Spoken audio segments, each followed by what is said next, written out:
Hello, bonjour, Dinaway Maganiduk. Greetings, my relatives. Thank you for joining us today.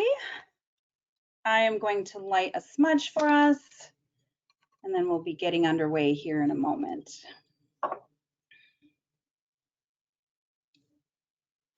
Hope you're all doing well and having a good Wednesday this week.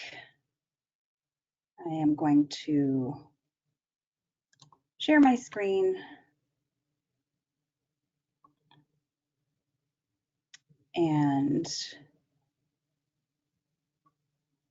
there is a control panel, depending on if you're using our web version of GoToMeeting or the desktop version, but you'll have a control panel.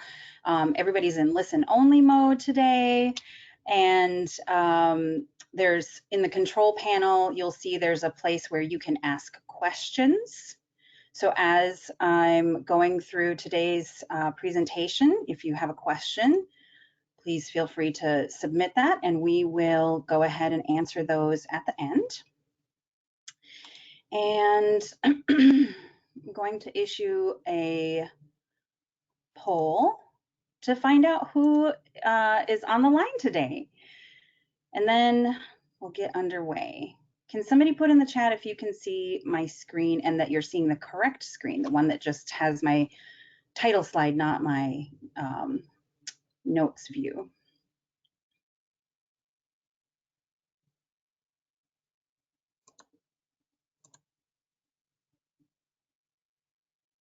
Okay. So I'm going to issue our first poll, which is, are you a boarding school survivor? Or, let's see,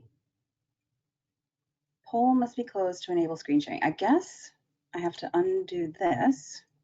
Oh, no, it says, okay. It's hard to know what you all are seeing because I'm seeing, my internal controls. So we do have some NABS staff on the line. Can you all send me a private chat and just confirm that you guys are seeing the correct screens? All right, looks like we've got about 70% of people. Thank you, Vance, for confirming that. And Sam, thank you. So it looks like about 80% of people have responded so far to the poll. We do have some boarding school survivors, some descendants, and it looks like the majority of people are neither. So we are at about 85% responded, and 5% are boarding school survivors, 26% are descendants, and 68% are neither. Looks like we're still getting people joining in the webinar as well. As the numbers keep fluctuating, it goes, 85% have responded, 83% have responded. So I'm just going to leave that up there while we let people trickle in. I know I started right on time today. I have a lot of really good information that I want to share with you all. I would just encourage you to take this time as I have lit my smudge to go ahead and do what it is that you do for your self-care, for your healing, for your connection to spirit, whatever it is in your culture, since it looks like we have a lot of people who might not be native, whatever plant medicines you all used or incense that you use to connect with the divine. Make sure you have your water, make sure you're in a comfortable space. Get comfortable and relaxed as we will be talking about some difficult content. So I'm going to go ahead and close this poll. It's gone up to 7% of our people on the line are boarding school survivors. So I'm really glad you all are here and are boarding school descendants.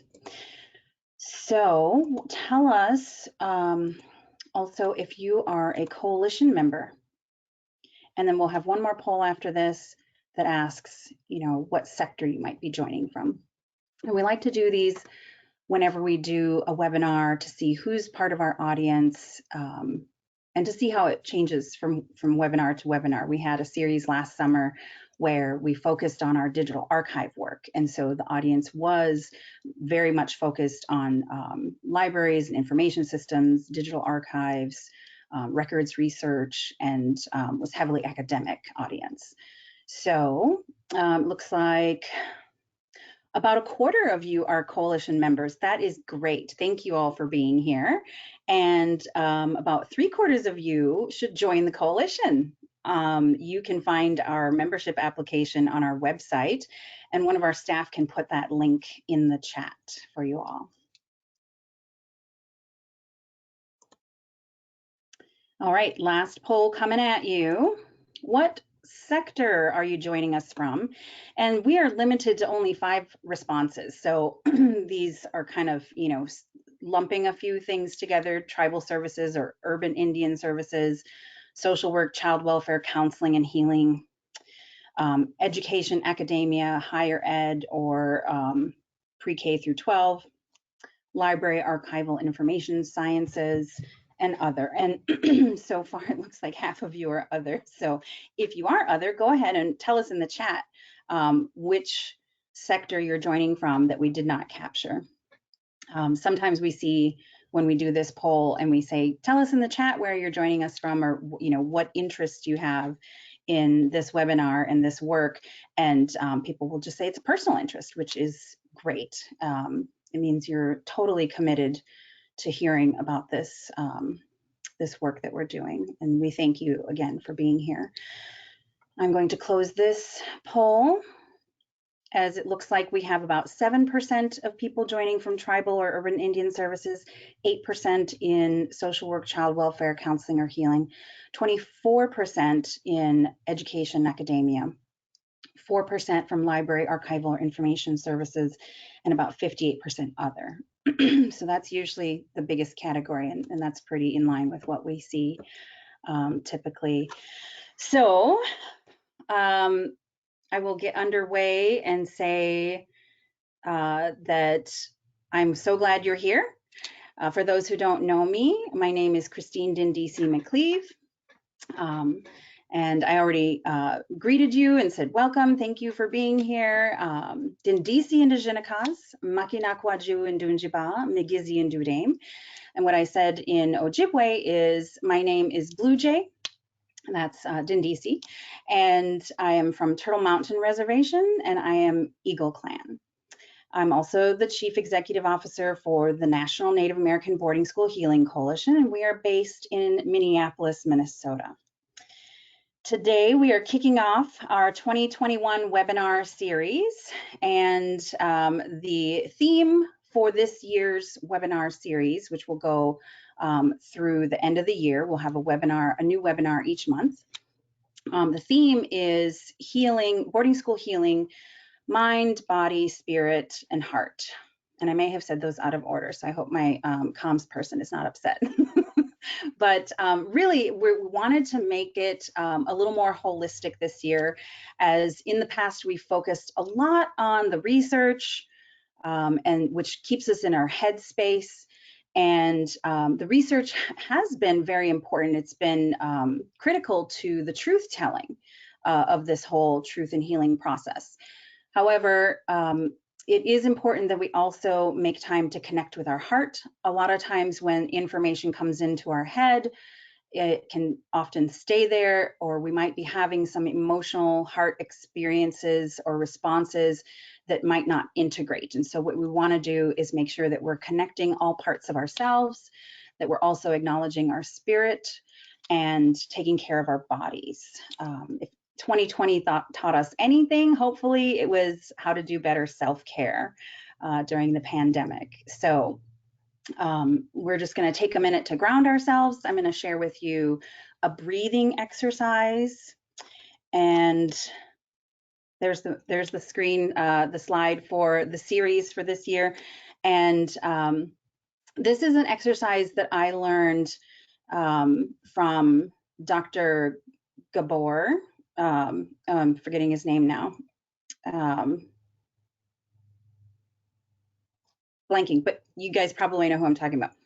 I want to say Mata. And he talks about the vagus nerve, and that is a nerve that gets activated when we go into fight or flight. And so if you are feeling those kinds of responses, your heart rate elevates, your body starts to produce adrenaline and cortisol in response to some kind of trigger, trauma, danger, what you can do is you can hack your vagus nerve with this simple breathing exercise. The breath will send a signal to your mind and your body that you are safe and it is okay. So typically, when you are in the fight or flight response, what the studies have shown is that you are taking bigger inhalations to get more oxygen into your body, into your brain and your muscles, so you can fight or flight, and shorter exhalations. So the hack of your system, your nervous system, is to flip that and to take shorter inhalations and longer exhalations to say, it's okay, you can calm down, mind and body, we are safe. Okay, so we're going to take an inhalation to the count of 4 and an exhalation to the count of 8. So twice as long on the exhale, again, to calm ourselves.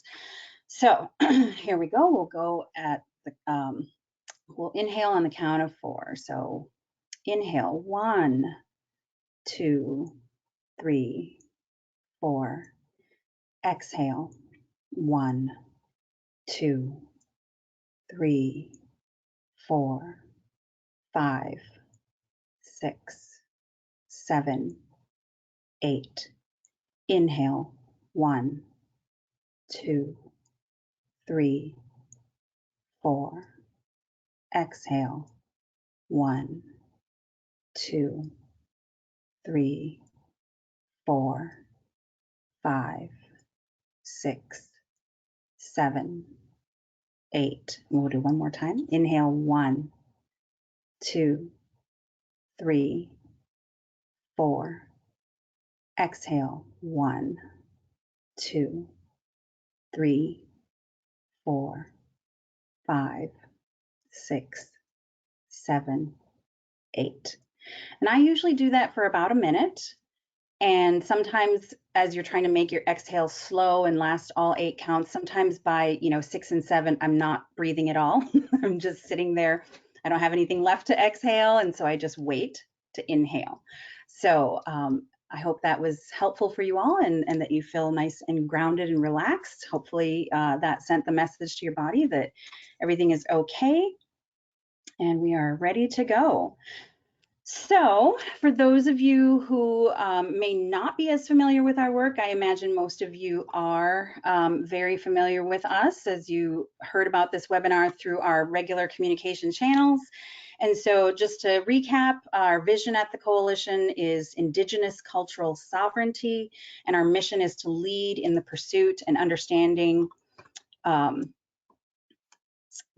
understanding and addressing the ongoing trauma that was created by the U.S. Indian boarding schools.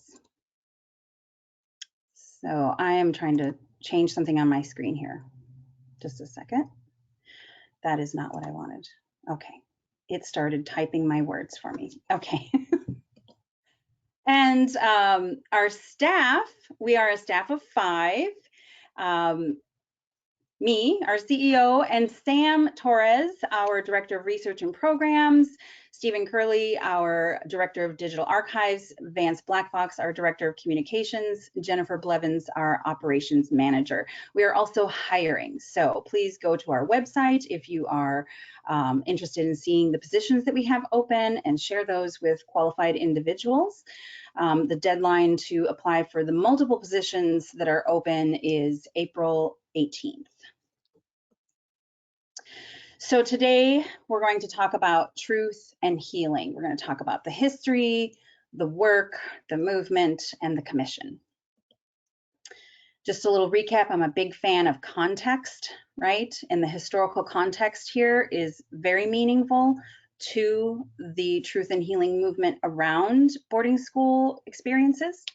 So the doctrine of discovery is where a lot of things kicked off in terms of how this country, when it became a nation, would interact with the sovereign indigenous peoples who were here, those tribal nations that are still in this country, occupying our own homelands, along with all the others who are occupying our homelands now.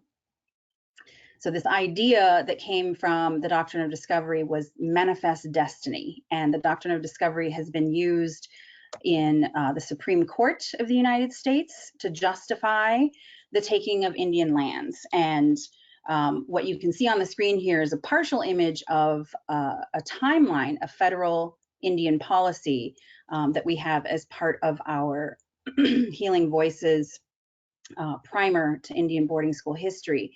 And really all of those policies were aimed at the subjugation of indigenous peoples so that we could be removed or relocated for westward expansion of the settler colonists who were coming to this country, to this continent. And really what this does is it gives us the context that throughout the history of contact with European settlers, indigenous people have experienced generations and layers of historical trauma that began with contact and exposure to diseases that we didn't have immunity to, making treaties that were later broken, being removed from our homelands, being forcibly assimilated, being terminated and not recognized by the federal government. A lot of these things overlapped and were just a series of strategies and tactics that the US tried to employ to remove us for their interests. And so really there are a number of things that happened that set the stage for Indian boarding schools.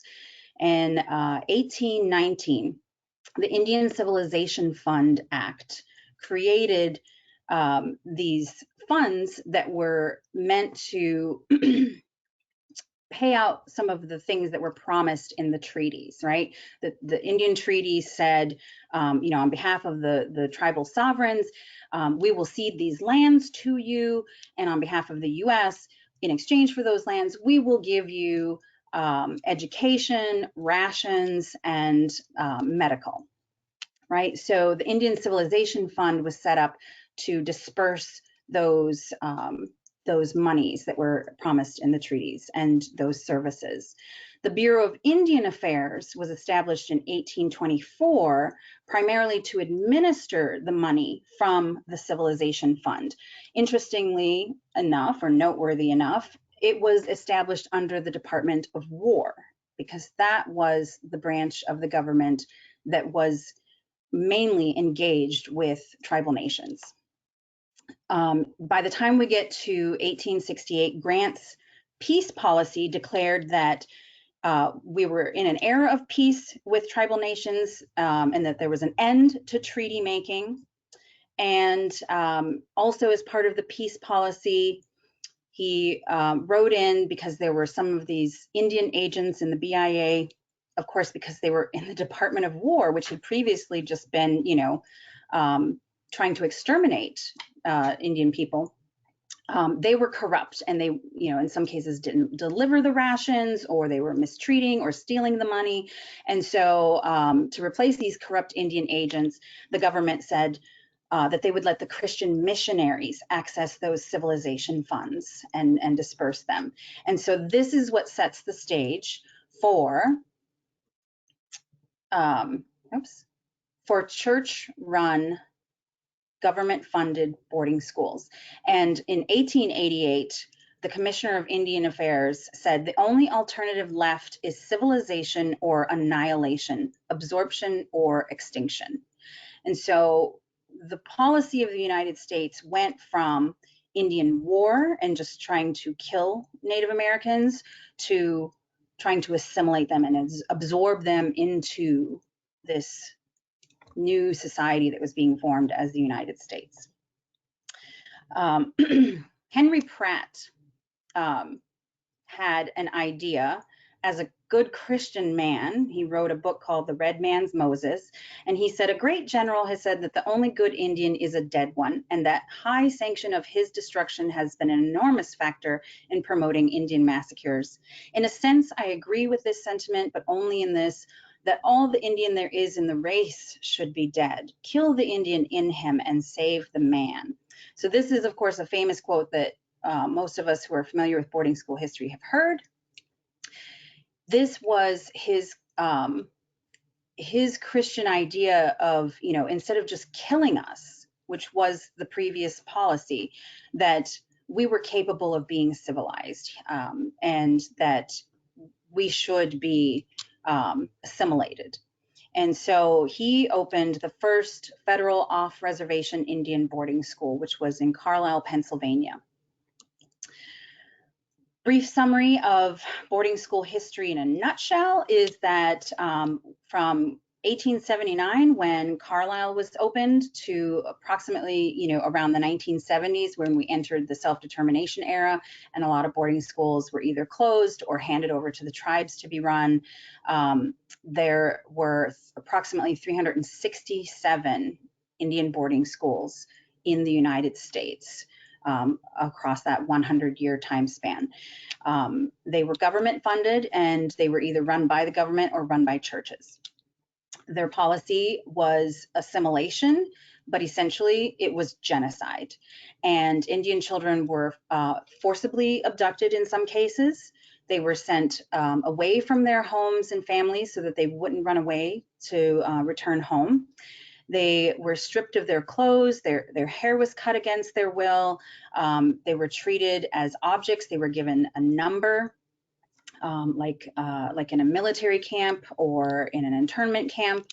And in many cases, they were neglected, malnourished. In some cases, they were beaten, starved, or otherwise abused. And this was experienced by generations of Indigenous children. The graduating class of 1898 at Carlisle was told, "Let all that is Indian in you die." Now, according to the Geneva Convention, the definition of genocide includes forcibly transferring children of a group to another group. So whether people want to say this was cultural genocide or genocide, it does fit the definition of genocide. Also included in the definition of genocide is killing members of the group, which the US did, causing serious bodily or mental harm to members of the group, which they did, deliberately inflicting on the group conditions of life calculated to bring about its physical destruction or in whole or in part, and imposing measures intended to prevent births within the group. And they did forced sterilizations. And so the US has actually done all of these things that meet the definition of genocide, yet they have never acknowledged this, and we have never had a commission or a reckoning or any kind of public process that has looked into this experience in the United States. And because we haven't acknowledged it on the whole as a country, it is ingrained in our system. As we're having these conversations across the country recently about racial equity and racial justice, more and more people are becoming aware that systematic racism does exist, that these perspectives are baked into the policies and the structures, the infrastructure and the government and everything within our country, right? So for Indian boarding schools, that was the US's first Indian child welfare policy. Now we have ICWA, the Indian Child Welfare Act, which says that our children should be placed with other Native Americans or within their family before being adopted out to white people. But as a segue from boarding schools, there was a policy by the Bureau of Indian Affairs in the 50s that was called the Indian Adoption Project. And this really came out of what they called outing programs at certain boarding schools where during the summer students would be able to go earn money by working either on a farm or as a domestic servant in someone's household. And a lot of times they built relationships during these summer outings. Maybe they, met someone in that town and fell in love and ended up moving there and getting married and staying there. And so what they, and also living in people's homes, they found that these children and these young adults were assimilating much more quickly into Western society.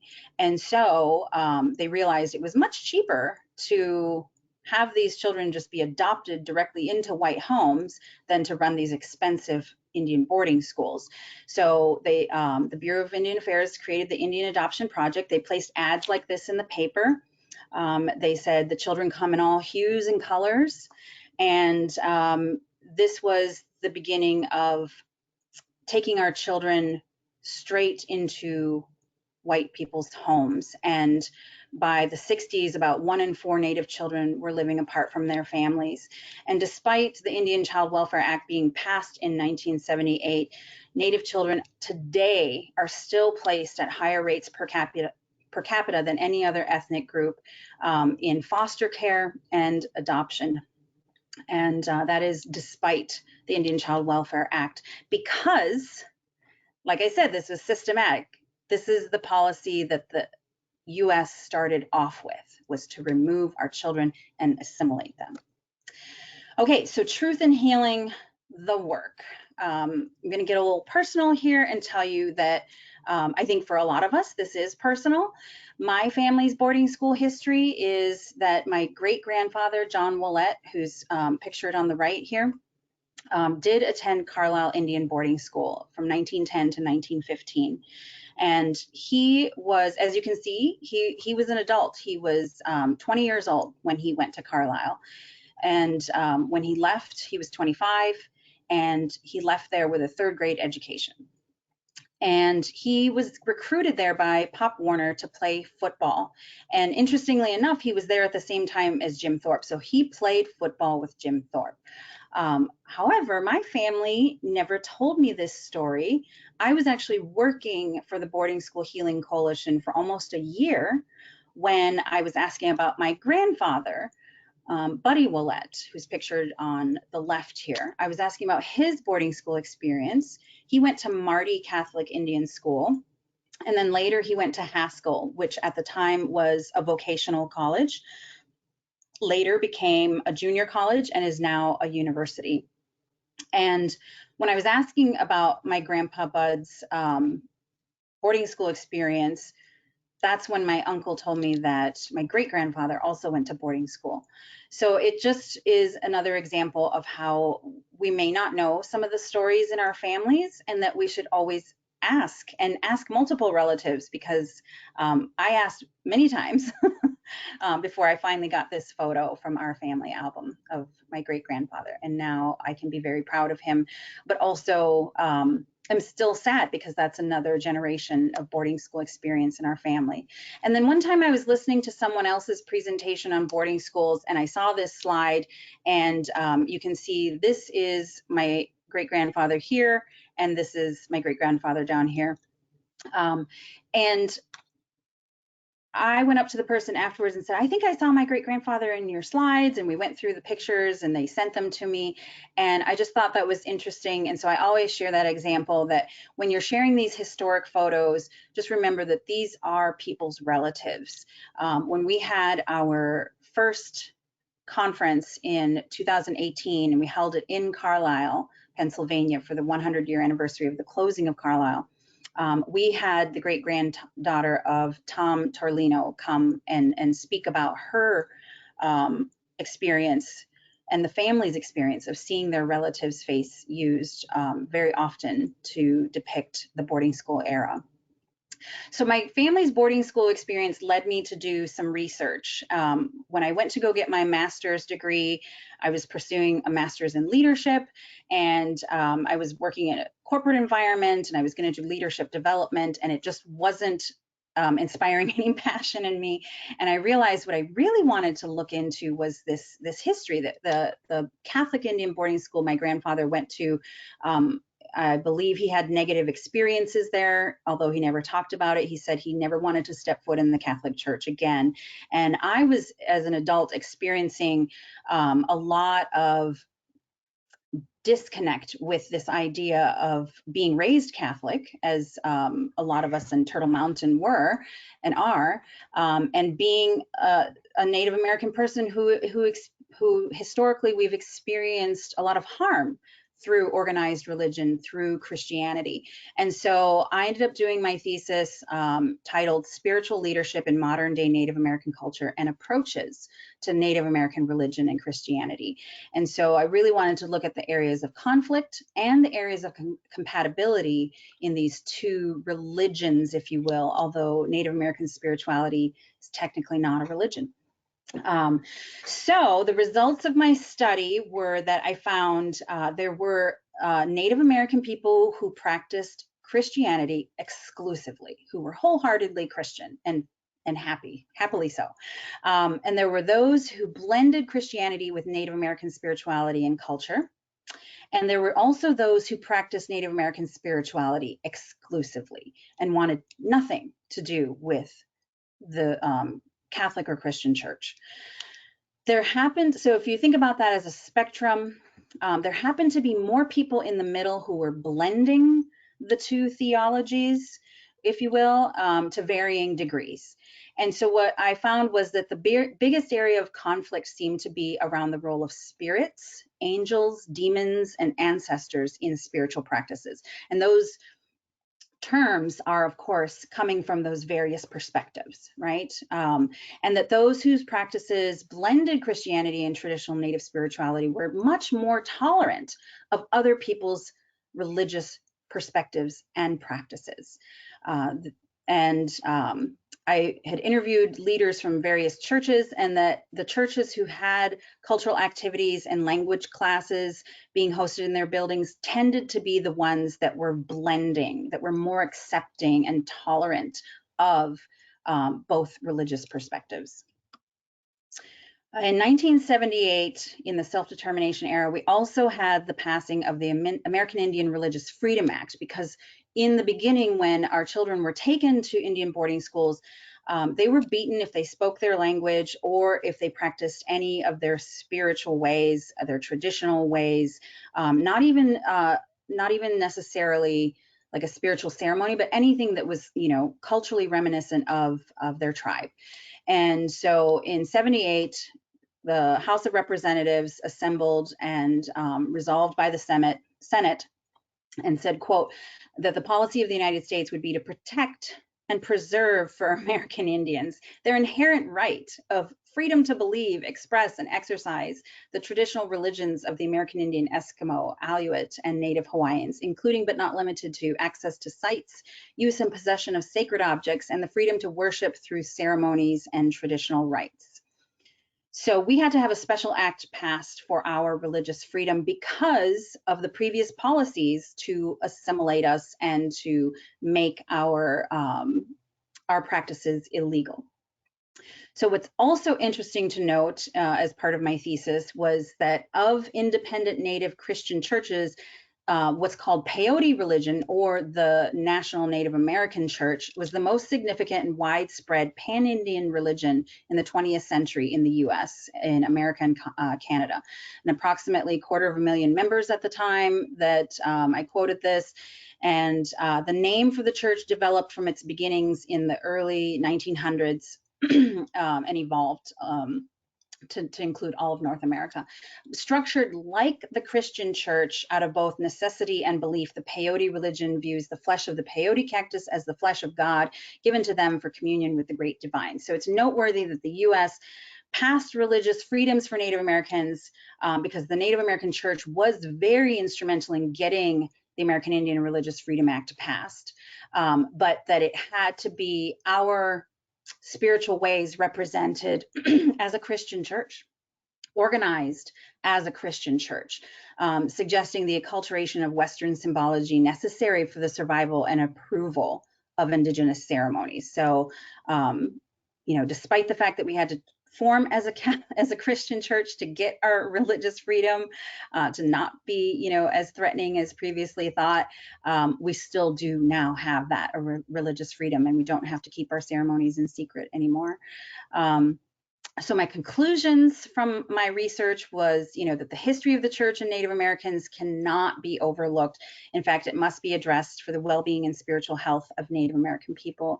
Church leaders who continue to teach that Native American culture is non-biblical or evil, maybe I should change that to actually are perpetuating the cultural genocide and human rights violations of Indian boarding school survivors and other Christians who've criminalized Native religion, and taking an active role in reconciliation and reparations as a spiritual leader can help heal generational trauma caused by boarding schools and other historical traumas, and can produce healthy Native Americans inside and outside of the church.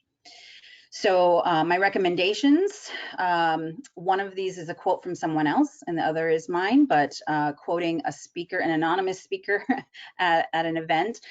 For Native peoples to follow Jesus, they can best do so not by becoming Christian, but by following their traditional ways. Any religion that is based on exclusivist notions of salvation necessarily becomes a religion tied to conquest and empire. The church and its leaders should not ignore their role in the history of assimilating Native Americans in North America and the cultural and spiritual devastation that these actions brought. So we do have some more content to look at in terms of, you know, what the impacts have been of a lot of these experiences. As I just shared, you know, a little bit of my family's history and the research that I did. There's a lot to unpack, and so please keep sending your questions in, maybe take some notes, and we can circle back to this conversation, because I do believe that one around religion and spirituality is a very deep spiritual wound that lives in our communities, in our hearts, in our families, one that we are still grappling with and trying to heal from. And I share the research that I did because it's important for us to acknowledge that many of us as Native people are at different places on that spectrum of where we are with our beliefs, our practices, and our feeling towards the other practices. And so as we look at Dr. Maria Yellowhorse Braveheart's term historical trauma, the definition that she coined was the cumulative emotional and psychological wounding over one's lifetime and from generation to generation following the loss of lives, land, and vital aspects of culture. So there's a lot in that really concise definition to unpack. She came as a keynote speaker to our conference in 2018, and she said, you know, it's really kind of a misnomer, because when people hear historical trauma, they think it's all in the past or that it was all your ancestors. But as you can see from the definition, it's including what happens over one's lifetime.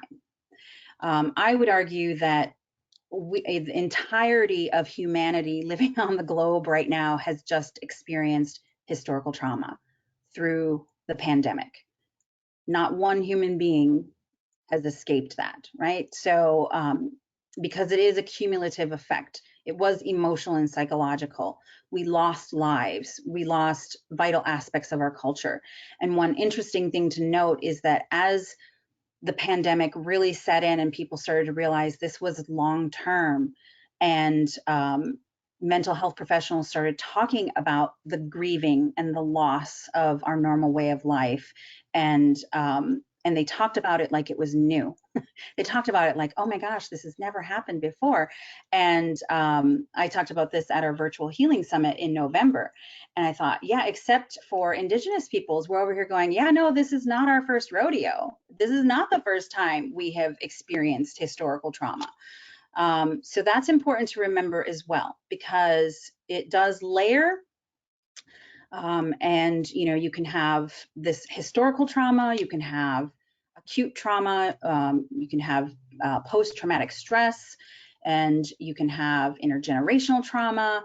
All of it really, when you put it all together, becomes what counselors and therapists term complex trauma. And there's no definition in the DSM manual for complex trauma.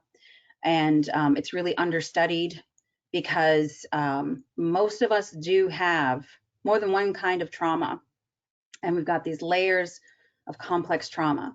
And so that's really important to be aware of, right? So as we think about, okay, our mental understanding, that's head knowledge, right? And if the theme for our whole webinar series is to be balanced between our mind, body, heart, and soul, how do we let that move into our heart space? It may take time. And some things that you can do to connect your mind and your body are, getting outside and walking,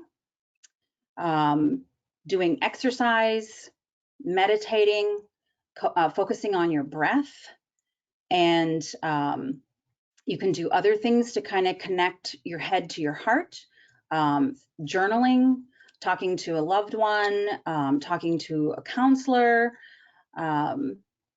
and getting in touch with those emotions and processing them, giving them space and allowing yourself to actually feel them and then processing them in a healthy way. And, to get your head in a good space, we also have other suggestions to spend time alone in mindful reflection. I think we've all had probably a lot of that during the pandemic, but doing things that are creative outlets for you, arts and crafts, or whatever it is that you like to do to create, reading a book, and even sometimes just turning your phone off or your devices or your screens and just taking some time away from electronics and getting outside in nature. Taking care of your spiritual self, attending a ceremony, going to church, or doing whatever other kinds of spiritual gatherings nourish you and connect you to the divine, communing with nature, smudging, using your incenses and your plant medicines, whatever it is that you do that nourishes your spirit. And it doesn't even have to be in communion or in community with other people. It can just be as simple as, creating a little ritual for yourself to sit down and drink a cup of tea and wrap yourself in a blanket and give yourself a hug and some self-love. That can be a ritual that nourishes your spirit. So I would encourage you all to visit our website, where we do have this medicine wheel, as well as some trauma resources listed on our website, with places where you can go or you can call, where you can talk to someone if you need. Okay, so moving on again to a little bit more about the impacts and the trauma and how it's affecting our communities. In 2014, the White House did a report on Native youth, and they declared a national emergency, saying that Native youth were experiencing a suicide epidemic, and Native youth had PTSD rates 3 times that of the general public, which was the same as Iraqi war veterans. And so there is definitely these lingering effects, right? A lot of times, if you hear statistics about Native Americans that are coming from the general media, there's this deficit discourse where we are automatically painted with a broad stroke of a brush that, we are operating at a deficit. We have lower graduation rates. We have higher poverty rates. We have lower life expectation. We don't live as long. We have higher rates of diabetes. We have higher addiction rates. I mean, just like all the negative statistics, we're winning, right? And thought it was interesting that when Obama visited Standing Rock in, I think it was 2014 or 2015, he was the first US president to ever visit an Indian reservation. And Michelle Obama spoke, and she said, Native Americans didn't just wake up and find themselves here. This was the result of US policy. So I thought that was great that she acknowledged that. I think, the government still needs to do more to acknowledge the impacts of their genocidal policies. But as we gain this awareness and we integrate that into our own lives, we can be more self-aware. We can be aware of the family dynamics, and the healing can begin on a personal level. And with all of this work, it all starts at an individual level, whether it's education and you say, how can we make a difference? Start with your own knowledge and awareness, right? So Dr. Rachel Yehuda did a study on epigenetics. She researched the children of Holocaust survivors and found that they were more likely to suffer from anxiety and depression. And they had this epigenetic marker, and epi means on top of, and genetics, right? So it doesn't alter your DNA, but it's a code that rides on top of your DNA. And this epigenetic marker acts like PTSD. So if you are somebody who experienced PTSD and it lingers, right? So you have a trauma, and PTSD, post-traumatic stress disorder, is really your body still responds like the trauma's ongoing, right? That's what PTSD is. So that gets passed down through DNA, so that your children, our children, may have the same responses like they have PTSD. And so this was significant. She actually thought her study was wrong, and so she reproduced it with mothers who were pregnant and present at the 9/11 attacks. And as their children, got older, she found that the children also had the PTSD marker because they were experiencing that trauma in utero. And then she did a third study, and she actually did study veterans who had served in the Iraqi war, and they also showed the same epigenetic marker being passed down to their children. So Indian people have known this for a while. We call it blood memory, and science is often catching up with that traditional indigenous knowledge and putting new labels on it. But we have different ways of thinking of those phenomenon and describing them and understanding them. What's interesting is that there was a study done by Gallup in the 80s, and it's commonly referred to as ACEs, and that stands for Adverse Childhood Experiences. And what they found with ACEs was that people who had more than 4 out of 10 adverse childhood experiences or childhood traumas were more likely to suffer negative health outcomes as an adult. And those included addiction, obesity, heart disease, and a few others. Oh yeah, anxiety and depression as well. And so really, a lot more research has been done since then. And what they've realized is that trauma disrupts a child's developing brain. And so when you think about it in the context of boarding schools, the government's policy was to take children, separate them from their parents, send them away from their community, and have them be raised by institutions that certainly weren't nurturing. Many of them were run like military institutions, but in some cases were very abusive. And so the number of children who were basically traumatized was pretty much all of them. I mean, any child who's taken away from their parents is traumatized. So that did have this impact on the traumatic outcomes for adults. And so when we look at it through this lens of, this was the result of childhood trauma, which was the policy of the federal government, it really does make you look, if you're not Native, hopefully, you're seeing Native people differently. I think there's maybe some misconceptions out there about Native people, because this country does not do a good job of teaching history from our perspective and teaching the truth about our history and about who we are as peoples.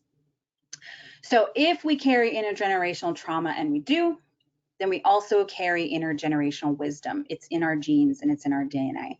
We have the strength of our ancestors with us, right? We are resilient people. And Dr. Braveheart also gave us 4 steps that she had outlined for transcending historical trauma. And it begins with confronting the truth, confronting what happened. I would say the US is not there. We have not even started step one, right? We have not acknowledged this on the whole as a country, as a nation. It needs to happen. It's long overdue. And then we can, number two, understand the trauma, right? That's a really big step. Number two is going to take a while to fully understand it. And as we do that, we can release the pain and eventually transcend the trauma.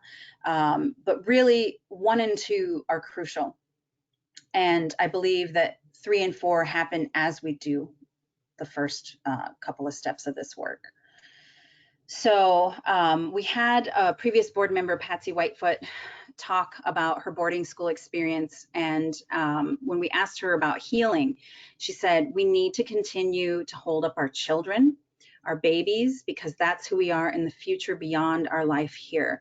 And it really is a reflection of how, as Indigenous peoples in our various tribal cultures, we do believe in our interconnectedness, that as our ancestors from 7 generations behind us are with us, that we are also the connection to the 7 generations ahead. And when you think about that, then we are not only healing for ourselves, but we are healing for our ancestors and for our children and the future generations.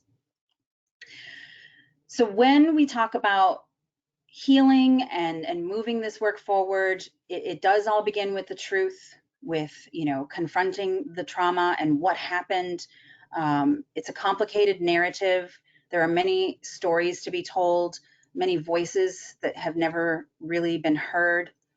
And so we start with the records and the research, the boarding school records and the oral histories, the stories and the testimonies of those who experienced boarding schools.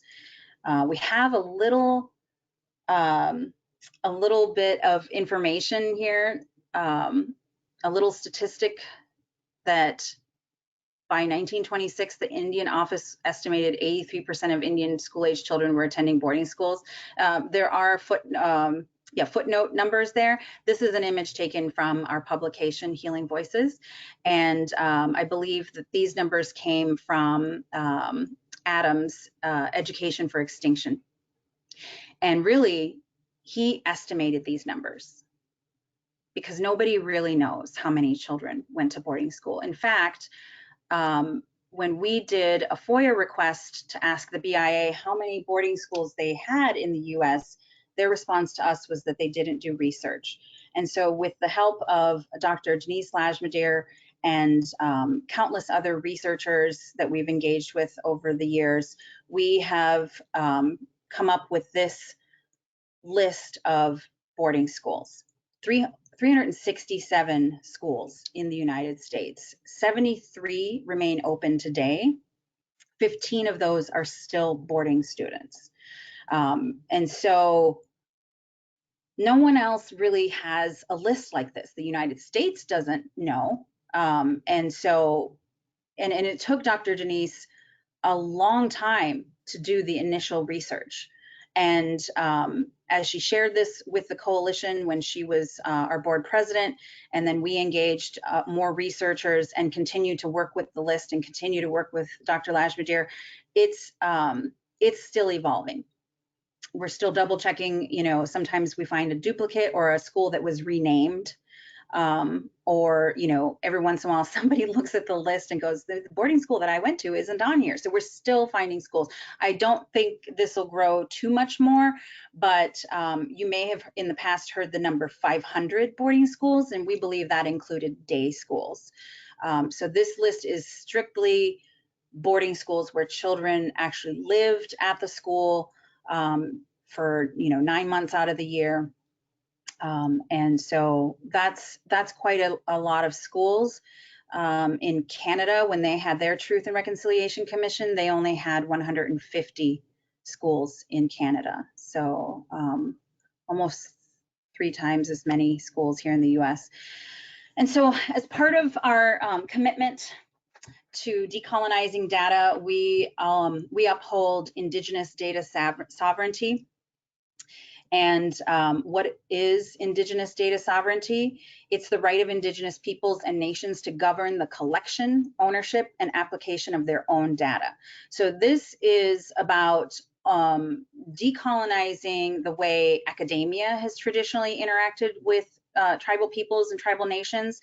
We have been studied by them, by anthropologists who thought our cultures and peoples were dying out and they had to document us before we went extinct, from archaeologists who dug up our ancestors' remains and desecrated and disrespected our ancestors, to academics who want to tell our stories for us, but they are not Native. So I would say they're not qualified to tell our stories.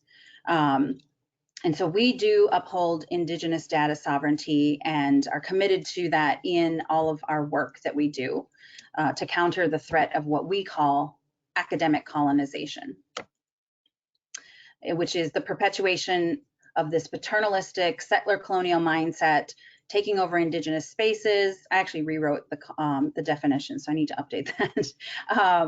And taking over Indigenous narratives through academic research that absents our voices, perspectives, and worldview, and in some cases seeks to profit off of Indigenous history by non-Indigenous people. And that's just really the paradigm of academia, that the way these institutions, academic institutions, are set up. Academics have to continue to publish. They have to publish new perspectives and new information. And so, and on the whole, Western culture is very extractive and transactional. And that is not what Indigenous culture is about. Indigenous culture is more relational. And we're not so obsessed with taking somebody's information, stories, or products and making money for ourselves. So that's, I think, enough about Indigenous data sovereignty. Just to also point out that as we seek to engage with the data and records and oral histories, we do have a framework and a methodology for our research, which is Decolonized. And we are on the hunt for these records. As I mentioned before, we did a FOIA request to the United States. They said we don't do research. There are 9 national archives which hold some of the records for Indian boarding schools, but only about 38% of the records. And the other 62% is held either in private collections, university collections, museums, churches. We don't know where those records are, and neither does the federal government. We are looking to make these records, to not only find them, but make them accessible to survivors, to descendants, and to researchers who want to respectfully engage with the records and with the history. And our purpose for creating the National Indian Boarding School Digital Archive is to collect, preserve, and make accessible those digital copies of the boarding school records. And the outcomes of having a single boarding school digital archive would be to assemble these previously scattered sources, make them accessible on the internet so that survivors and descendants don't have to travel to multiple locations, so that tribal nations can do queries to find out where their children were sent, potentially to multiple schools, and to also do cross-reference, so to really compare different schools to each other. We're working with a couple of digital archives that have already digitized the records for one school, like Dickinson College has digitized the records for Carlisle, and the University of Nebraska is digitizing the records at Genoa. Sherman Indian School is digitizing their records. And so we are working with those separate digital archives to integrate and have their data be searchable on the one platform that would be that National Boarding School Digital Archive. And so that is scheduled to be launching next year. Keep an eye out, sign up for our e-news, and let us know if you have any leads on records. Truth and healing, the movement. Okay, so we're doing a lot of work. So remember that last section was truth and healing, the work. It's a lot of work. And as part of honoring our boarding school survivors, especially during the pandemic, when things were really hard at the beginning, but still, we're still in the midst of this. It's not over yet. We have a program called We Love You, where we are sending care packages to boarding school survivors and boarding school descendants who are 60 years and older. So if you haven't signed up for a package yet, please do so. If you have signed up and received your package, we hope that it brought you joy. If you've signed up and haven't received your package, rest assured it is on its way. Excuse me. We did have a little bit of a delay as during the winter months, as most of the country was experiencing a surge and places had to shut down. There was a little bit of a delay, but if you've signed up, we have your information. You will be receiving your package soon. We also are doing a study. As I mentioned before, the boarding school era turned into the adoption era. Our previous board president, Sandy Whitehawk, is an Indian adoptee who has done a lot of work with adoptees who have returned to their community, reconnected with their Indian family. And as we were talking about the healing that goes on in adoption situations and the healing that goes on for boarding school survivors, the trauma and the healing is very similar, that they were, disconnected, taken away, lost connection not only with their family and community, but with their culture, and that the healing often is that reconnection with family and culture and community. And so we are doing a survey, an anonymous survey, and Sam will go ahead and share the link in the chat. And this survey looks at the various ways that our children have been removed, either through boarding school, through foster care, or adoption. So if you are a Native individual who has experienced any of those, or if you're the descendant of a boarding school survivor, please take this survey. We're trying to get 100 responses, and we're about at 700 so far. So we're close. We just need a few more responses. So we're looking at what the experiences were through those various ways of child removal, and also looking at the connection between people who went to boarding school and then may have later had their children placed in foster care or given up for adoption, which we know that there is that connection there. And so we're just trying to find more information about that. We also do have a portion of the survey that asks about healing and how you may have healed from those child removal experiences. And so we would encourage everyone to fill this survey out if you haven't already, and to share it, please. And then when we close the survey and we start to analyze the data, we will for sure be sharing this. In fact, we plan to have a report published that we will widely disseminate. And you are all the first to hear this announcement that we are having our second annual Boarding School Healing Summit this fall. So because we are not quite out of the woods yet with the pandemic, we believe that it would just be safer to hold another virtual summit, and then we hope to have an in-person gathering next year. And so we will be holding our gathering virtually on November 19th and 20th. Now that's a Friday and a Saturday. So if you can join us for both days, that would be great. If you can only join us for one or the other, we will be able to ask you if you're joining us for both days or just one day. So we wanted to make it accessible to some people who maybe couldn't join because of the traditional work week of Monday through Friday. So that's why we're doing a Friday and a Saturday. So mark your calendars and look for more information from us very soon.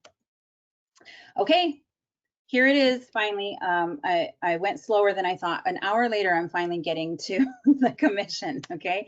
So I hope you're still with us and can stay, because after this next section, we will open it up for Q&A and have some dialogue, okay? So Truth in Healing the Commission. I should tell you that NABS was formed as an organization in response to a grassroots movement. In 2011, there was a symposium in which boarding school survivors and descendants came together. We had people from Canada who were involved in the Truth and Reconciliation Commission, and human rights experts and Indian advocates here in the US. And we also had people who were doing this work for boarding school healing. And at this symposium, they said, we need a process to happen here in the US like Canada with their commission.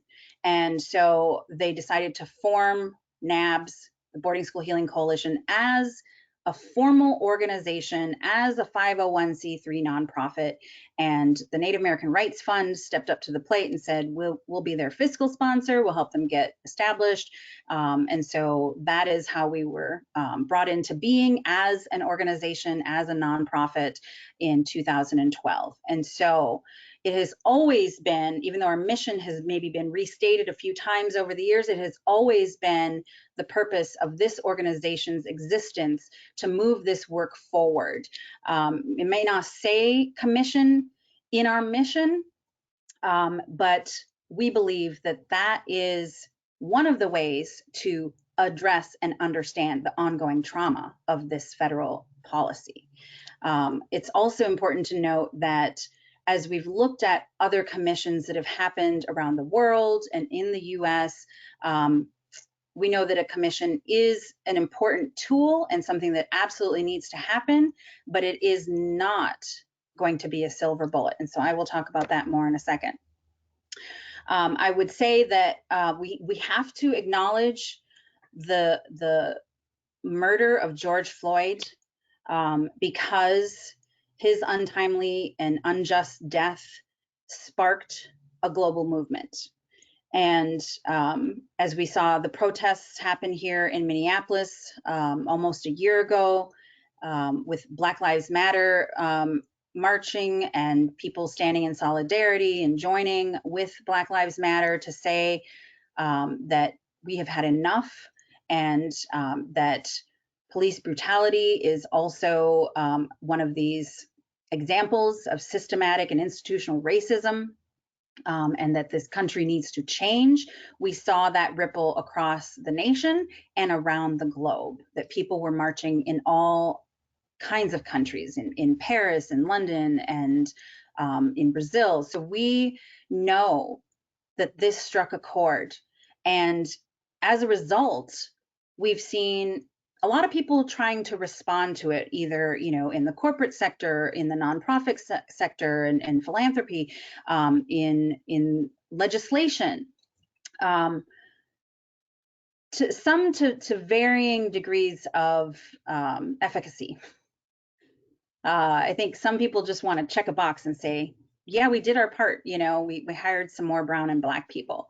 But like my comments about a commission, this is not about a moment in time. This is not about one particular event or policy change. This is about ongoing relationship, and this is about transformation for 7 generations ahead, right? This is really complex. This is not just in a little capsule here. This is a map, and Sam will also share the link to this. I don't actually know who put this map together, but it was shared with me, and it's quite comprehensive. That there are now, it doesn't look as impressive as when you actually click on the link, because it shows you the sidebar of all these different truth initiatives going on in the US. The blue ones are truth initiatives or commissions that have already completed. So you can see, there was the Maine Wabanaki Truth and Reconciliation Commission, the Greensboro Commission, it's up here. And there are the red ones are the ones that are still in progress. And there is a work group for a Truth and Reconciliation Commission happening in Minneapolis. And I have the privilege to be part of that work group. And I can tell you that the city of Minneapolis passed a resolution in September saying that they were committed to some kind of truth and reconciliation process, and they established the work group to look into how a commission would come about and how it would be carried out. And so we are in the process of going through that work, and you can go onto the City of Minneapolis's website to see more and sign up for information for when they start to publicize.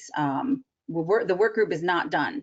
We're expected to wrap up in June, and so that is when there should be some news about a commission in Minneapolis, if that is what the City Council decides to do with our recommendations from the work group. That's my disclaimer. That's my legal language that I have to say. But you can see that there is this wave of these initiatives happening around the country. There needs to be more. I think there's a really big blank and bare spot there that's glaring at us in certain parts of the country. But when we look at past commissions, obviously, the first TRC that really hit the global stage was in South Africa, and but that I chose to focus here on commissions that were specifically aimed at Indigenous communities. So in Canada, their Truth and Reconciliation Commission was about the residential schools, or boarding schools, as we call them in the US, in Canada. And in the United States, we had the main Wabanaki TRC. Sorry, I'm going out of order here. So let's talk about Canada. So the difference is that in Canada, their TRC was established as the result of a class action lawsuit. So there was a group of residential school survivors who had been abused, who brought a lawsuit against the federal government.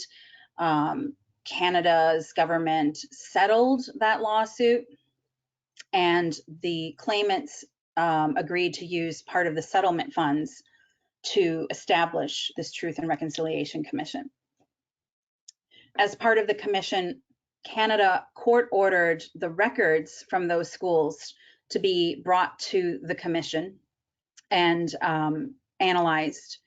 And here in the US, the statute of limitations prohibits us from bringing a lawsuit forward. At the federal level, the statute of limitations is 40 years, and in some states, it's even lower. And so a lawsuit just isn't feasible for us to get justice, for us to pursue as an avenue to pursue justice in this case. And because we don't have any commission or federal court order for the records to be brought forth to analyze, NABS, as part of this truth-telling work, has been doing the research independently. So really, and the slide that I showed you before about, where are the records? We don't know, the government doesn't know. We need access to all the records and to be able to know the full picture of the truth. So as I mentioned, we filed this FOIA request, a Freedom of Information Act request.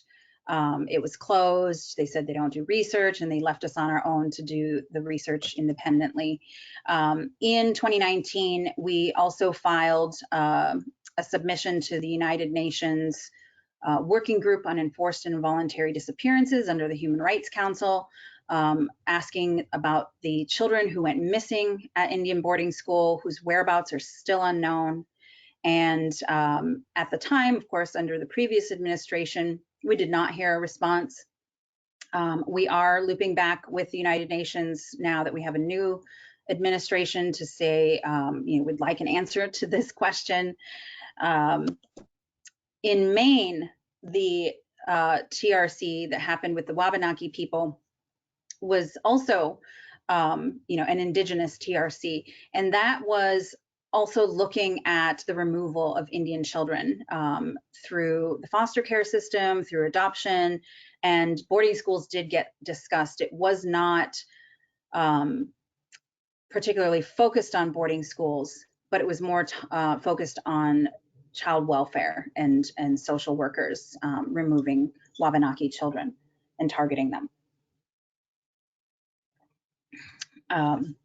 As you can see, Sandy Whitehawk here was one of those commissioners, and as I mentioned, she is past board member for NABS, and she is also one of our partners on the child removal study. So for Canada, Commissioner Chief Willie Littlechild, pictured in the hat here, has been an advisor to our board over the years, and Dr. Monica Wilson here came to our strategic planning meeting in 2019 to help NABS set our 10-year strategic vision from 2020 to 2030. So we have had several commissioners informing our work, and as a result, on February 11th of 2020, right before the pandemic hit, I and board member Ruth Anna Buffalo and our esteemed colleague Deb Parker met with then Congresswoman Deb Haaland and informed her about the coalition's work, which would inform a Truth and Reconciliation Commission on Indian boarding schools. We basically said, like, hey, look, we're doing all this research. You know, if a commission gets formed, we've got a lot of information to share. And oh, by the way, you know, the US should acknowledge this. And in September, Congresswoman Haaland reached out and wanted to get my input on a bill that she was introducing for a Truth and Healing Commission. And so I did not expect her to do that. Again, I think it was as a result of the movement that was happening around the country for truth-telling and racial healing and racial equity and Black Lives Matter, and just everybody saying, you know, it's time to change. It's time to look at our country's history and have a reckoning, and so that we can change and be better in the future. And so on September 29th of 2020, Representative Haaland and Senator Warren introduced the bill for a Truth and Healing Commission on Indian boarding school policy in the US. And that is the first time a commission has ever been introduced into legislation to look at this part of federal history and federal policy. Unfortunately, that bill did not pass last session. I think, you know, as we all know, with the election season, Congress had its hands full, and there were many things happening on the political stage in our country. So we have had contact with now Secretary Haaland, who has moved to the Department of the Interior. She has signaled that she remains committed to this legislation, and that she has tapped Senator Warren, and that Senator Warren is preparing for the reintroduction of this bill again in this congressional session. And so we need your help.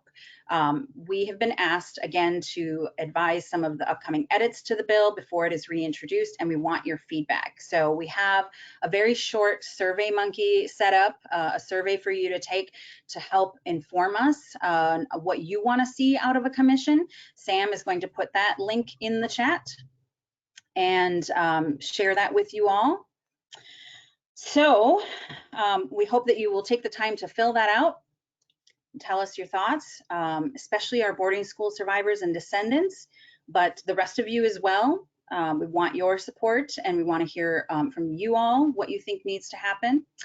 And so Truth and Healing, the call to action, as I mentioned before, you know, as I sit on the work group for the Minneapolis TRC, and I'm talking to people who are doing this work across the country, and we think about what a commission can do and what the outcomes of a commission might be, and you start to think about the people involved, the people who have historically experienced these harms, have historically been oppressed, and the people who may have benefited from racial inequity. And when you think about those two subgroups of people, because we're all people, you really think about the relational aspects of it. That there may be some people on the other side of the aisle who are deniers, who say, why are we wasting our time with this? that wasn't me, that, you know, I'm not responsible for what my ancestors did, et cetera, et cetera. And really, this work about truth and healing is about building relationship. As I mentioned before, for our healing, you know, whether you're Native or non-Native, boarding school survivor or descendant or not, the relationship begins with yourself, with ourselves, and with going inward and really examining how this has impacted us, where we are in terms of our awareness and in those impacts. And then, you know, once we have done our inner work, then we're more clear to be in good relationship with people around us, with our family, with our relatives, and the whole human family, because everybody loves to quote Chief Seattle. I did just Google this today because I know it's true. Humankind has not woven the web of life. We are but one thread within it. Whatever we do to the web, we do to ourselves. All things are bound together, all things connect. And that is very much an Indigenous worldview, that it's not just humanity. We are in relationship with each other as human beings, but we are also in relationship with nature, with the water, with the air, with our planet, with the animals, and all living beings, those that are visible and invisible. So this really is about relationship, and that's what it comes down to.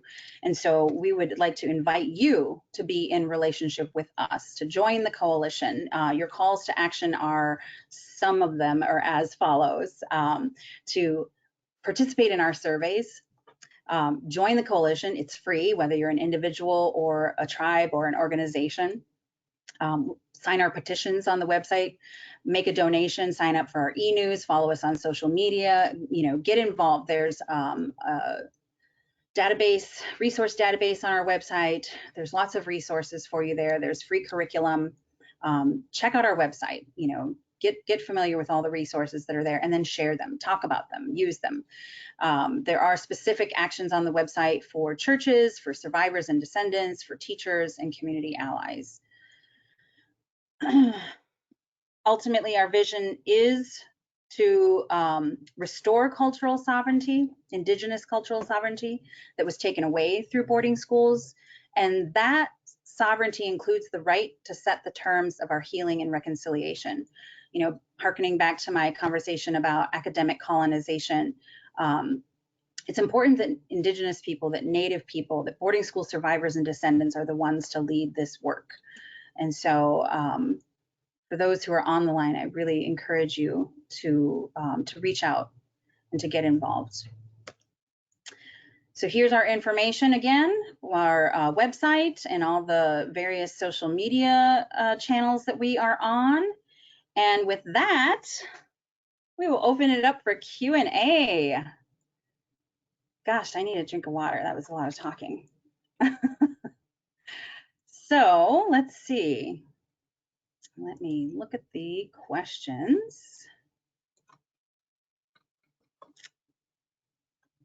All right. Somebody asked here, can you tell me the name of the original bill? Yes. Let's see. That was there. This is a screenshot of the bill. So it's, oh, it doesn't say. It's HR. It's HR 8241, I believe. That could be wrong. I'm going off of memory. To establish a Truth and Healing Commission. You know what? Let's see. I go here, it tells me. It is HR 8420, Truth and Healing Commission on Indian Boarding School. Here, I'll just share this on me.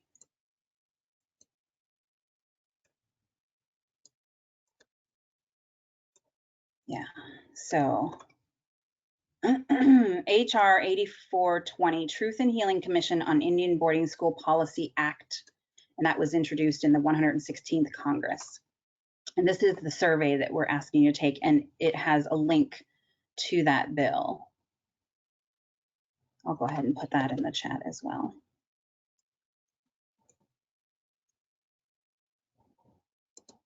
So let's see. I just sent it in the chat. I believe that worked. Yes, okay. All right. So another question is, I would like to know where the 15 schools were that the Quakers, oh boy, I just jumped ahead. Okay, I had to scroll down, but okay. So the 15 schools that were the Quakers, the names if known. So this map or list, as it is, not technically not a map, is on our website. Now, it just lists the states that they were in, and we do have information about, as you can see, you know, from the denominations, some of these schools are still missing a determination whether they were federally run or church run, but for the 15 that we know were Quaker run, we do have those. And so you can email us at info@nabshc.org, and we can share with you that particular list. We are in the process of developing an actual map, right? This is a list, and we're going to have a digital map similar to the one that, here, I'll just show you. I've got so many screens going on I've got 2 screens, I've got so many little windows open. Let's see. So in Canada, nope, that's not what I wanted.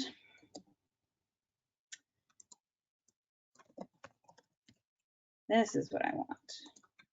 NCTR. Instead of nctr.org, it's nctr.ca. So once the commission was over in Canada, they developed the National Center for Truth and Reconciliation, which now carries on the work of the commission. And on their homepage, it's not there anymore. Shoot, they used to have it on their homepage. They had a map. Oh no, Sam, where did it go? Map. This is great. You all get to see me in action, and we are recording this, so this is going to be preserved forever. They may have taken it down because, oh, maybe that's it. There it is. Success. Okay, so you see this map? That's what we want for the United States. We want this map where you can literally see where a boarding school was. You know, you click on it and you get the name, some information, and a link where you can go look at more information. So we're hoping to have that launched later this year. We actually are hoping to work with the Center for Truth and Reconciliation in Canada to actually have a map that is Canada and the US, and then you would be able to toggle and say like just Canada, just the US, or both. And so that is also insider information. You all are the first to hear. And so we will have an actual map with more information about the schools so that you could, you know, click on it and say, okay, this was a Catholic boarding school. Interestingly enough, some of those job postings that we have are to do some of that work where you are going to be looking at some of these boarding schools to get more information to populate that map. As I mentioned, we only have some designations of church run or federal, and so we do still need more information. So if you are a researcher who's interested in doing that, please go to our website and send us your application to do some of that research with us this summer. Okay, back to our questions. I better move a little more quickly on this. This is great. Wow, there are a lot of questions. Okay, so, okay, looking at, okay. Would a Truth and Healing Commission be best at the national level, or could it happen on a state and local level? That is a great question. Thank you for asking that. And I think there's not a really easy answer, but I think it absolutely has to happen on a national level because the boarding school policy was a federal policy. And so it does need to happen at a national level. But I think states can also, and cities and counties can do local commissions that maybe aren't just focused on boarding school, but that are focused either on Indigenous communities as a whole, and their role in removing them from their homelands, or different policies, or different, like the main Wabanaki TRC was about the state's child welfare system. And certainly there are a good number of those truth and healing, truth-telling processes and truth commissions that are happening across the US that are focused on African Americans. And so what's interesting about the work group for a Minneapolis TRC is that it's one of the first that's actually focused on both racial groups. And so that's unique. Okay, next question. The BIE system is a publicly funded, racially segregated educational system. Students must produce, okay, I'm not sure that's a question. I'm not going to read these out loud anymore until I'm sure it's a question. Okay, it hasn't worked in the past, okay. These are great comments. So not questions here, but I see lots of people commenting, and now I'm scrolling through that because I asked you to comment and say where are you listening from. Okay, lots of people saying hi. I'm really glad you're here. Thank you for joining us, and thank you for being here. Gabor Mate, yeah, my whole, my brain glitch moment. Yes, so glad many of you are familiar with Dr. Gabor Mate's work. He's great. Yeah, the breathing exercise, that was from Dr. Gabor Mate. Yes. And I actually have used that breathing exercise when I am having like a fight or flight, and it really works. Like, I'm able to get myself calmed down. And yes. Here's a question about Alaska. So yeah, as you can see from our list, I want to start making that distinction that, this list I have up on the screen is not a map, right? Like this is a list by state, and these are not plotted as geolocation points on this map. But to this person's, no, Alaska's down here and it's not to size. I know that really is, irksome to our Alaskan Native relatives that Alaska is never shown to size, right? It's not that small. It's definitely out of proportion here with the US. But yes, when we do the digital map, Alaska will be included for sure, and it will be scaled to size. Okay, so there's a question about mission boarding schools. So the parameters that we use for our research in defining a boarding school is that children lived there during the school year, the typical school year from September to March, May or June or whatever it is, right? So they lived there for the school year, whether it was run by a church or the federal government. They had various names. And so a lot of the ones that were run by the Catholic Church out in California were called mission schools. If it boarded children, if they lived there, then yes, it's included in our list. But if it was a mission day school where they went home at night, then no, it's not included. So there's actually, we found in talking to survivors over the years, there's lots of different names for some of the boarding schools. And we actually had one person that we were talking to, and we kept saying boarding school, and they were like, oh, I didn't go to boarding school. And then they said, I went to something else, and I can't remember what exactly the name they said was, but we were like, well, that was a boarding school, you lived there? And they were like, yeah. So it's our broad term to describe, but some people do use different terminology to describe it. Obviously, like up in Canada, they say residential schools. Yes, the presentation has been recorded, and we will be sharing this on our YouTube channel, so be sure to follow us there, sign up for our e-news. We'll send out an announcement when we publish that. Let's see. Yes, so again, somebody asking specifically about, finding out where a particular boarding school may have been.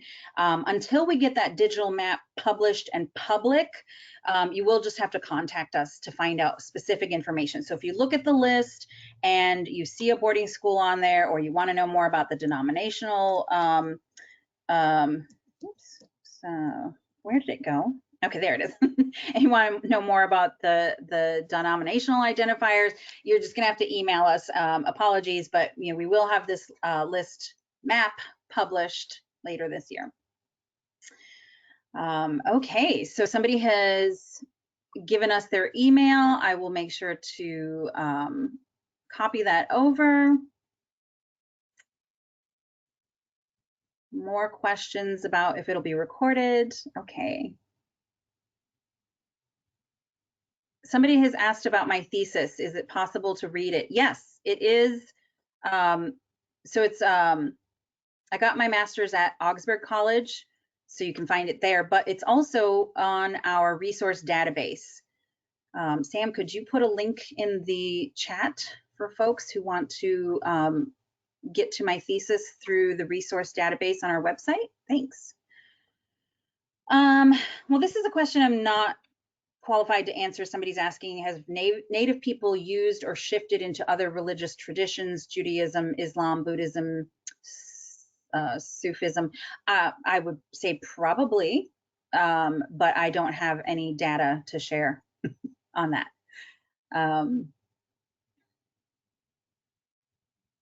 Here's an interesting question that I can talk about, but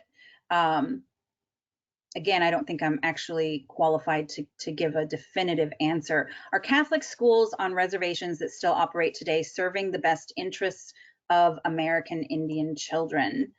Some examples being Red Cloud, St. Joseph's, etc. So, that would have to be a case-by-case basis.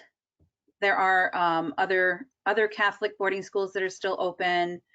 And we've actually been in conversation with these two schools that are named here. So I would say that both those two examples, so I can speak to those ones, right? But I can't speak to are all the Catholic schools, doing what's best for those children. I would say that, we know for sure Red Cloud has entered into a truth and healing process, and that St. Joe's has reached out to us and is starting to think about doing the same. So specifically those two schools we've been in conversation with, and they are both willing to acknowledge that history of being an assimilative Indian boarding school and looking at the impact that they've had on children and families and communities. And each of those schools is at different points in the process. We also have had contact with the Catholic Indian Schools Network that is run out of the University of Notre Dame, and made presentations to them. And I would say everybody's going to be at a different point, just like individuals, right? Each of these schools is going to be at a different point along their journey. But we definitely encourage them all to enter into that process of looking at the history, telling the truth about what happened, and having those conversations and building those relationships with their alumni, their students, the families and the communities that they have affected and impacted. All right, let's see. Checking the time. Somebody said multiple woundedness would be another term for complex trauma.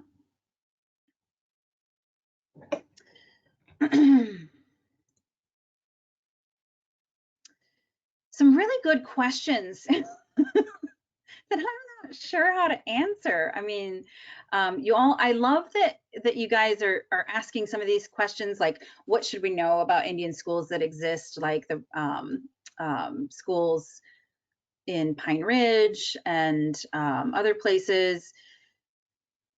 Again, I would say, you know, it's going to be a case by case basis. There's 367 schools, so that's a lot of information. And you know, some of these schools were only open for a short period of time. Some of them were open in the beginning of the boarding school era, when, you know, things were much different. You know, the first generation of children to be taken, you know, they most likely did not speak any English at all. And by the time we get to second generation, they may have spoken some English. By the time we get to third generation, and you know, it's around like the Great Depression, families were willingly sending their children, right? So it depends on the generation that went to boarding school. It depends on the school. Was it federally run? Was it church run? And then it depends on the individual. I've heard plenty of boarding school survivors say they loved their school and they don't even consider themselves like a survivor, that they had a good time at Indian boarding school, they met their spouse there. I mean, it's difficult to make these broad sweeping statements. I know it's helpful to summarize and generalize and put things into categories, but really this is why we need a commission. This is why we need to access all the records from all the schools, and why we need to hear the stories and the testimonies from boarding school survivors to really get a good idea of what these experiences were like, whether it was at one particular boarding school or another. Perhaps things were different in different regions. We know that. We know Alaskan Native boarding schools were very different. So these are difficult questions to answer. I appreciate your confidence in me to answer them, and I'm doing my best. So who are running the schools that are still open? So it's hard to see on this slide, depending on how big you have it on your screen. Again, you can get this on our website, but if the school is still open, it has an asterisk by it, right? It says down here, indicates that the school was still open as of 2020. So you can look at the ones that have an asterisk and you know, maybe Google it. Again, until we have our digital map, which will give you more information about each school, you know, that's information that we're still gathering. Great. I'm really glad to see so many people interested in this list and the information. I just want to kind of reiterate that this reflects a lot of research, years of research by multiple individuals, and excuse me, it is a considerable investment of the coalition and researchers and volunteers and members' time to do the amount of work to get to this point where we have a list to share with you. And we want to make this information available. For the information that's not on this list, it will be in the digital map that comes out later this year. And so that's why I said, you know, we're trying to hire a team of researchers this summer to really knock it out and get this information out there to you all. And I see somebody has a lead for us on some boarding school records. Thank you. We will reach out. Let's see, any other actual questions? I'm seeing lots of great comments and dialogue here. And yeah, so somebody says they want to fill out the survey. I believe that link was shared for the child removal survey. That will be an anonymous survey. The survey about the commission is also anonymous, but you can choose to share with us your name and email so we can keep in contact. Okay, all right. Okay, somebody wants, oh, it looks like somebody wanted the survey link and then I see it was sent.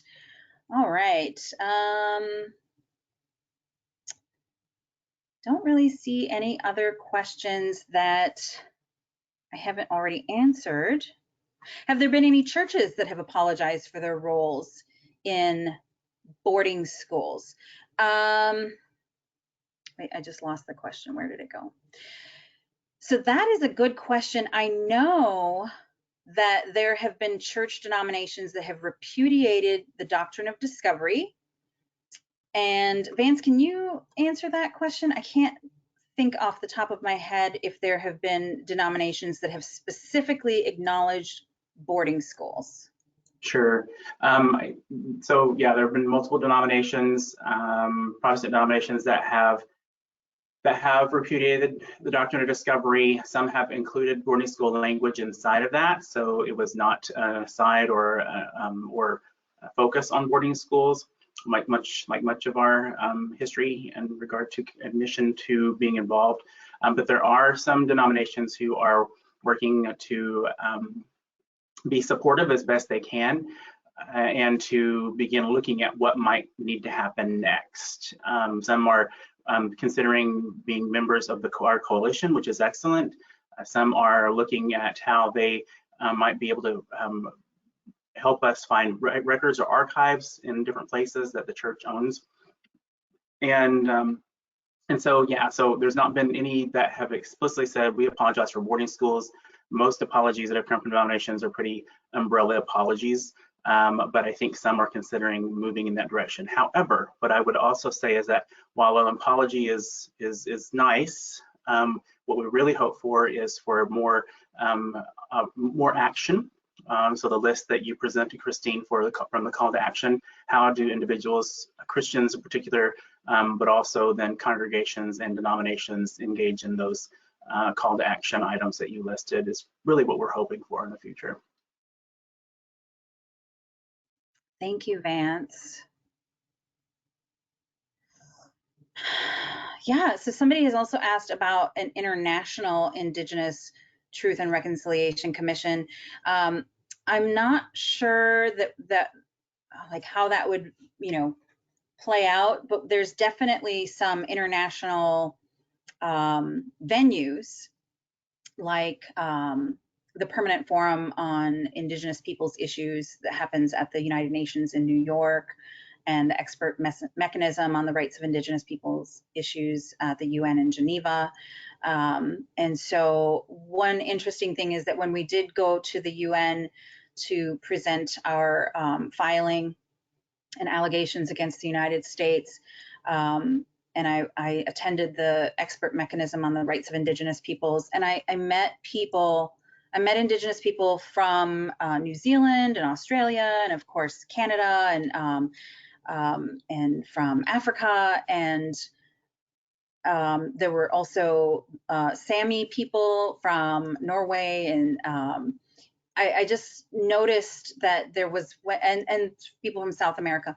So people from every continent, Indigenous people from every continent, and one theme that was similar, no matter who you were, if you were Indigenous around the world, that you experienced colonization. Colonization played out across the globe in very similar patterns, and also the impacts of that colonization was very similar. I heard a lot of Indigenous people talking about very similar struggles in their communities with negative mental health outcomes, addiction, and poverty. And so really this is a global issue, and this is an international issue, and we do have some international relationships, and do have the perspective that this is also a global issue. Of course, we're trying to address the particular federal policy here in the United States, as tribal nations have that political status here as sovereigns, but we also believe that we need to be in partnership and supporting in solidarity with our relatives around the globe. So absolutely, there may be, I don't know if it could be a commission per se, but there's definitely the opportunity to work cross-continentally. Okay, so we're almost at time, and so I'm going to see if I have time for one more question. Let me just take a second to read.